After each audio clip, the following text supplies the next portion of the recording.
My wealthy aunt left me everything. Her massive house and $3 million. The parents who had walked out of my life a decade ago suddenly appeared at the will reading. We're your guardians, they said with smug smiles. But when my attorney entered, their faces drained of color.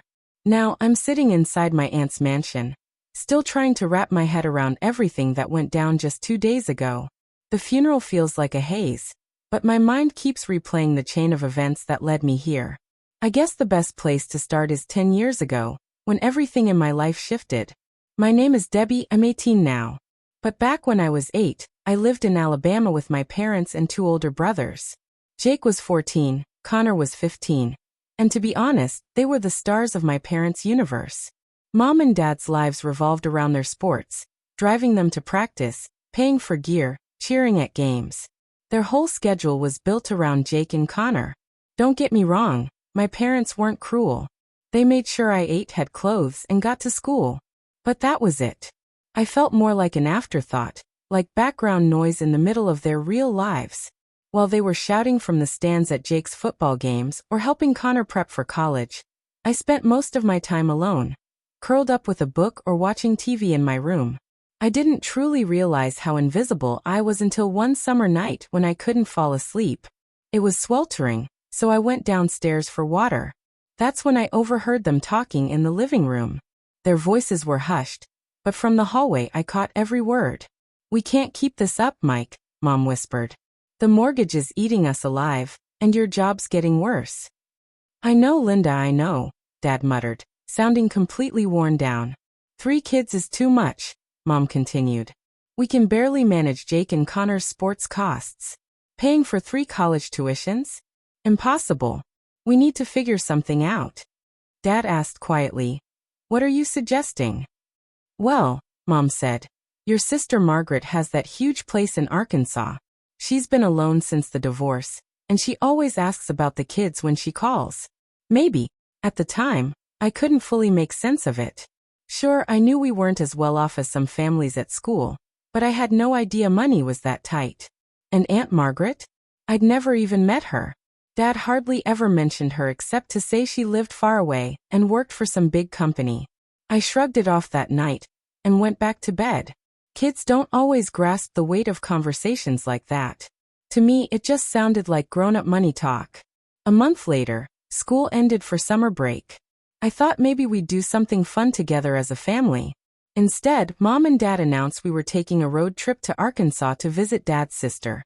The drive felt endless. Jake and Connor didn't have to come because of summer football camp, which I thought was totally unfair. Still, a part of me was curious to finally meet this aunt I'd only heard about in passing. When we finally pulled up, I was stunned. Aunt Margaret's house looked like something straight out of a movie. Massive front lawn, tall white columns, the kind of place you'd expect in a magazine spread. She walked out to greet us, taller than Dad, her gray hair pulled back in a neat bun. She wore a crisp white blouse tucked into dark slacks, looking like she had just stepped out of a boardroom. "So this is Debbie," she said, fixing me with piercing blue eyes. But then she smiled, and her whole face softened. "Hello, sweetheart. I've been waiting a long time to meet you." She gave off a serious, strict vibe, but there was also warmth in her gaze, like she truly saw me, not just glanced past me the way most adults did. We went inside with my suitcases, sitting in her elegant living room while she served iced tea. The grown-ups chatted about boring adult stuff while I admired the expensive furniture and the paintings hanging on the walls. Everything gleamed with wealth. After an hour or so, Dad stood up. "Well, we should get going. It's a long drive back." I jumped up, ready to grab my things. "Okay, let me pack my stuff." But then Mom and Dad exchanged a strange look. "Actually, honey," Mom said softly, "you're going to stay here with Aunt Margaret for a while." "How long?" I asked. "We'll see," Dad replied without meeting my eyes. "You'll like it here. Aunt Margaret has cable and a big yard." A knot of worry formed in my stomach. "But when are you coming back?" "Soon," Mom said quickly. "We'll call, okay?" They hugged me goodbye, but it felt rushed, almost forced. As they moved toward the door, panic bubbled up and I chased after them. "Wait. When exactly are you coming back? What about school in the fall?" "We'll figure that out," Dad called over his shoulder. Be good for Aunt Margaret. And then they were gone. I stood in the doorway, staring as their car pulled away, feeling more confused than frightened. Aunt Margaret placed a gentle hand on my shoulder. Come along, dear. Let me show you your room. The room she gave me was bigger than the one I had back home. A canopy bed, my own bathroom, and wide windows looking out over a backyard with a pool and a garden. Normally, I would have been thrilled. This is really nice, I told her. I'm glad you think so, she smiled. Tomorrow we'll go shopping for anything else you'd like, so it feels more like your space. That first week turned out to be surprisingly fun. Aunt Margaret even took time off work to spend with me. We went shopping, saw a movie, and she showed me how to use her fancy computer. She asked me about school, my friends, and my hobbies, then actually listened to what I said, even asking more questions afterward. That was new to me, but as the days stretched on, I started to miss my family. Even though they hadn't paid much attention to me, they were still my parents and my brothers. I kept asking Aunt Margaret if Mom or Dad had called. Not yet, sweetheart. I'm sure they will soon. But they never did. Not that week. Not the next. By the time a month slipped by, worry not at me. School back in Alabama was about to start. Aunt Margaret, I said one morning, I think I need to go home soon. School starts in 2 weeks. She set down her coffee and looked at me with a seriousness that made my stomach twist. Debbie, we need to talk. Are Mom and Dad coming to get me? I asked, already bracing myself for an answer I didn't want. She drew in a slow breath. No, sweetheart. They're not coming back. Your parents decided they can't take care of you anymore. They've given up their parental rights. I've adopted you. That means I'm your legal guardian now. You'll be living with me for good. The words didn't make sense at first. I kept waiting for her to laugh, to say it was some terrible joke or mistake. But she just sat there, sad, but steady. And then I cried. Not angry tears, but the kind of crying that rips through you, leaving you breathless. My entire world was crumbling. My parents, who were supposed to be my parents no matter what, had just handed me away. What about Jake and Connor? Did they give them up too? No, she said softly. They kept your brothers. That was the worst part. They chose Jake and Connor, but not me. I wasn't worth keeping. I cried for 3 straight days. Aunt Margaret never pushed me. She brought tissues, food, and just sat nearby when I needed someone. She didn't tell me it would all be okay, or try to defend my parents. She let me grieve. On the 4th morning, something inside me shifted. If this was where I was going to live now, I had 2 choices. I could spend forever waiting for people who didn't want me, or I could build something new with the one person who did. At breakfast, I told her, Aunt Margaret, I don't want to think about them anymore. If they don't want me, then I don't want them either. That was the beginning of my new life.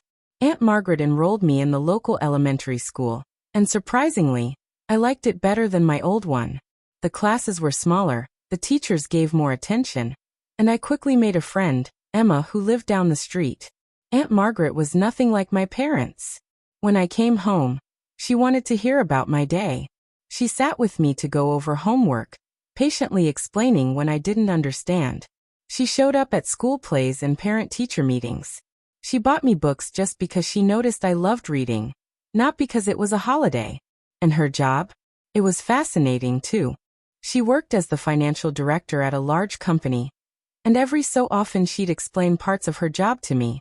She was brilliant when it came to money and taught me things like how to save my allowance, and why it mattered to understand the cost of things. The years seemed to rush by. I did well in school, played soccer for a while, and even took piano lessons. Aunt Margaret and I built a little tradition of cooking dinner together and watching old movies on weekends. She'd share stories about my dad when he was young, though she rarely spoke of him as an adult. When I turned 14, she asked me something I didn't expect. Debbie, would you like to go visit your parents and brothers? I can make the arrangements if you'd like. I thought about it for only a few seconds. No. They never called, never wrote, never even asked about me.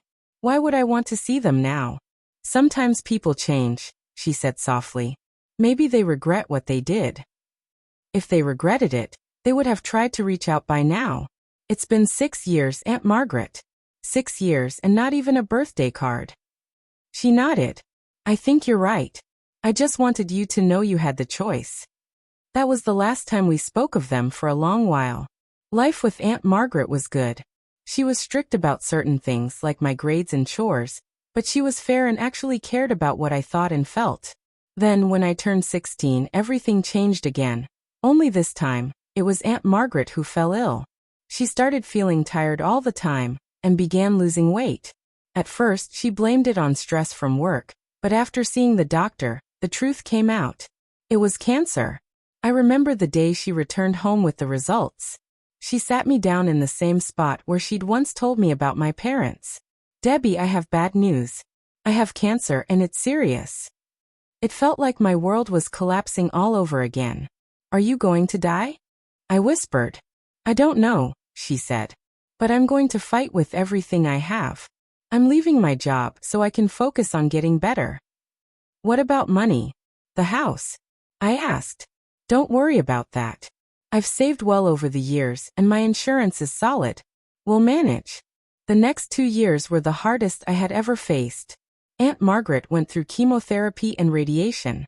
Sometimes she was well enough that we could enjoy normal life, but other times she was so sick she could barely get out of bed. I learned to cook proper meals, keep the house running, and once I got my license, I drove her to her appointments. When I was 17, the cancer went into remission, and we dared to believe maybe she had beaten it. But around my 18th birthday, it returned, worse than before. That birthday was just the two of us at home. She was too weak to go out, but she still managed to bake me a cake and gave me a beautiful necklace that had belonged to her mother. I'm proud of the woman you've become, Debbie, she told me. You're strong, intelligent, and kind. I know you're going to do amazing things. 2 months later, I graduated high school. Aunt Margaret was in the hospital and couldn't attend, but Emma's mom recorded the ceremony for her. We set up a video call so she could watch me walk across the stage. She was crying, but I could see the pride and joy in her eyes. A month later, she passed away. I was by her side at the hospital when it happened. She simply went to sleep and never woke up. She was only 53. After she died, I felt completely lost. At 18, I was suddenly alone in a big house with no idea where to go from there. Thankfully, Aunt Margaret's best friend, Carol, stepped in to help with the funeral arrangements. Carol had known Aunt Margaret since their college days and understood how much I meant to her.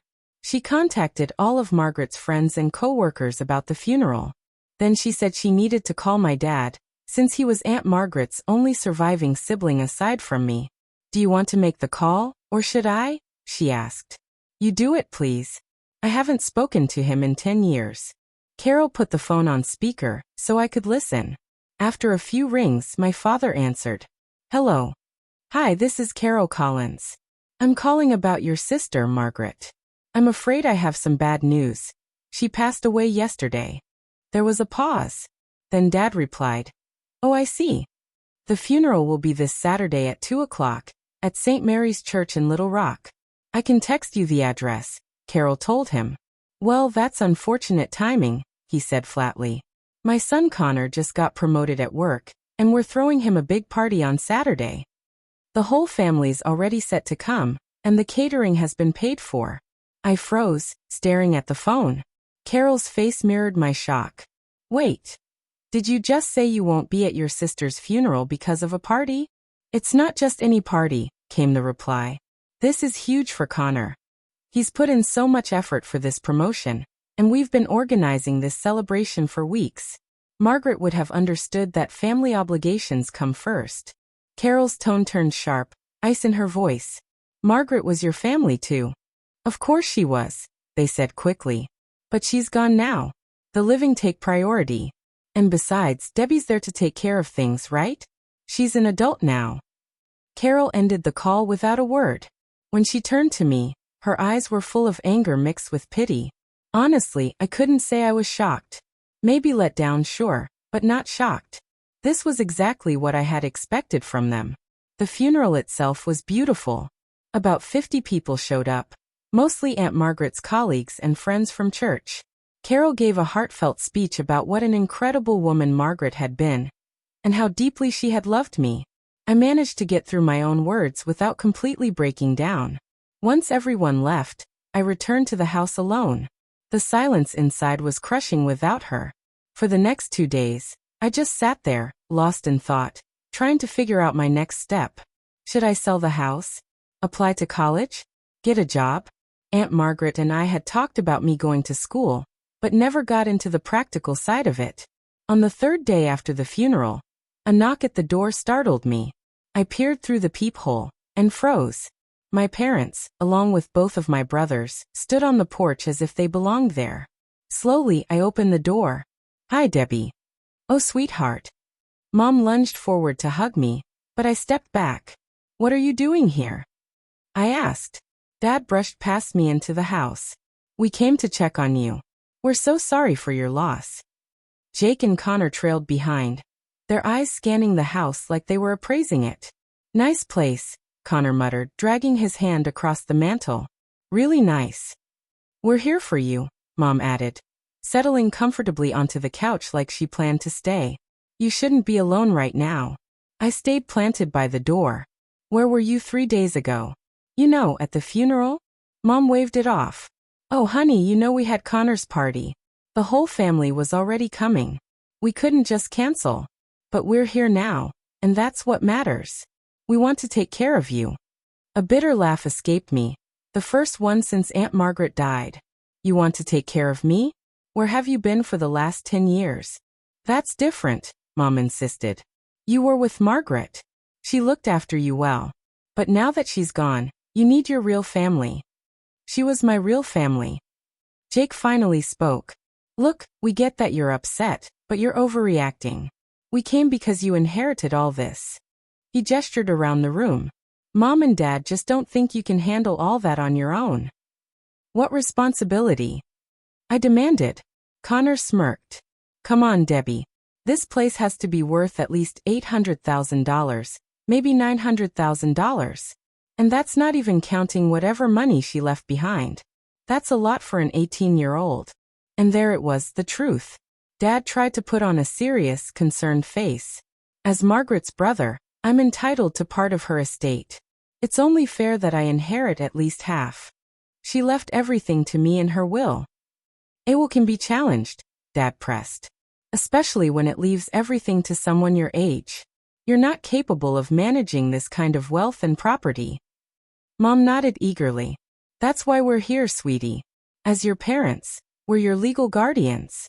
We can help you manage it responsibly." Their faces were plastered with fake concern, but their eyes betrayed nothing but greed. They thought they had me cornered. "Get out," I said, my voice low but firm. "Now." "Debbie, don't be ridiculous," Mom snapped. "We're not leaving. You need us." Jake and Connor exchanged looks and started toward the stairs. "We'll pick out some rooms while you two talk," Jake said casually. That was when I realized I couldn't handle this alone. I went to my room and pulled out the business card Aunt Margaret's lawyer had handed me at the funeral. She told me to call him if I ever needed anything. And right then I absolutely did. I dialed the number. He picked up on the second ring. "Mr. Patterson, it's Debbie. My parents are here at the house acting like they own it. They won't leave." "I'll be right there," he said firmly. "Don't sign or agree to anything until I arrive." 20 minutes later, the doorbell rang. I rushed to answer before my family could. Mr. Patterson stood there, a tall, stern-looking man in his 50s who had handled all of Aunt Margaret's legal affairs. "Are you okay, Debbie?" "I think so. They're in the kitchen eating our food." Together we walked in. My family glanced up from the sandwiches they'd made, using Aunt Margaret's best plates like they already lived there. "Good afternoon," Mr. Patterson said, setting his briefcase on the counter. "I'm David Patterson, Margaret's attorney. Debbie called me because she's having some issues with uninvited guests." Dad quickly stood, puffing out his chest. "I'm Mike Henderson, Margaret's brother. We're not uninvited. We're Debbie's parents and legal guardians." "Legal guardians?" Mr. Patterson lifted his brows. "What makes you think that?" Mom quickly interjected. "Debbie's only 18. In Alabama, where she was born and where we live. You're not legally an adult until 19. That means we're still responsible for her and her property." Mr. Patterson gave a small laugh. "I understand the misunderstanding. But Debbie doesn't live in Alabama anymore. She's been a resident of Arkansas for the past 10 years. In Arkansas, the age of majority is 18. That means Debbie became a legal adult on her birthday 3 months ago." He opened his briefcase and laid out some documents. "And there's more. Debbie's guardianship was transferred to Margaret a decade ago, when you signed away your parental rights. Even if she were still a minor, which she's not, you would have no legal authority over her." Jake frowned. "But she's still our sister." "By blood, yes. Legally? No. Margaret adopted Debbie outright. That means you hold no more legal ties to her than any other stranger on the street." Connor's face flushed. "What about the inheritance? Dad's her brother. He should be entitled to something." Mr. Patterson calmly produced another file. "Margaret's will is clear and legally binding. She left everything to Debbie: the house, financial accounts, personal belongings. Altogether, it's valued around $3 million. The room went silent. My parents and brothers just stared at him in shock. Dad's face deepened to a dark purple. "That's not right. I'm her brother. Family should look after family." "You're absolutely right," I said, speaking for the first time since Mr. Patterson arrived. "Family should take care of each other. But where were you when Aunt Margaret was fighting cancer? Where were you when I was driving her to chemo, sitting with her in the hospital, holding her hand when she was too weak to eat?" Mom's voice cracked. "We didn't know she was sick. You didn't know because you never called, never wrote, never cared enough to find out. You had 10 years to be family, and you chose not to be." Mr. Patterson gave a firm nod. "Debbie, would you like me to explain your former family's legal standing?" "Yes, please," I said. He turned back to them. "You have no legal claim to her inheritance or property. Debbie has no obligation to give you a dime. If you continue harassing her or trying to pressure her, we'll file charges for harassment and trespassing." Dad's voice rose. "This is outrageous. We're her family. We came here to help her." "You showed up the day after Margaret's funeral," Mr. Patterson replied coolly. "A funeral you refused to attend. That timing speaks volumes." Mom began crying. "We need that money.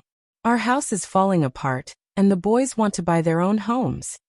"That is not Debbie's responsibility," Mr. Patterson said firmly. "And now I'm asking you to leave. If you refuse, I'll call the police." Finally, they left. I stood at the window and watched them climb into their car and drive away, probably back to Alabama to figure out their next plan. "Thank you," I told Mr. Patterson once they were gone. "You're welcome," he said, "but I suspect this won't be the last of it. People get desperate when money's involved." He was right. For the next month, the calls poured in non-stop. Each time from a different number, probably borrowed phones or burner lines. They left voicemails begging me to forgive them, insisting they wanted to be a family again, sharing sob stories about money troubles. Jake said he and his girlfriend wanted to marry, but couldn't afford a house. Connor claimed he needed money for a business investment. Mom cried on the phone about feeling guilty, saying it was a mistake to give me away. I kept every voicemail and text, just as Mr. Patterson instructed. After 4 weeks of this, he had enough proof to send a formal cease and desist letter. The letter warned that if they contacted me again, we'd take them to court and pursue a permanent restraining order. That finally ended it. The calls stopped, and I haven't heard from them since. Now I'm in college, studying finance just like Aunt Margaret once did. I live in her house, which feels completely like mine now. I haven't touched the inheritance except for tuition and basic living costs. Aunt Margaret taught me the value of money, and I won't squander what she entrusted to me. People sometimes ask if I feel guilty for not sharing with my biological family. The answer is simple: no. They made their choice 10 years ago when they decided I wasn't worth keeping. Aunt Margaret made her choice when she took me in, loved me, and gave me a true home. I think about her every day. She showed me that family isn't about blood. It's about the people who choose you, who stand by you when life gets hard. She was my real family, and I was hers. Life is good now. I'm thriving in college, I have close friends, and I'm dating David, an engineering student. I've told him the whole story, and he believes I made the right choice. That's enough for me.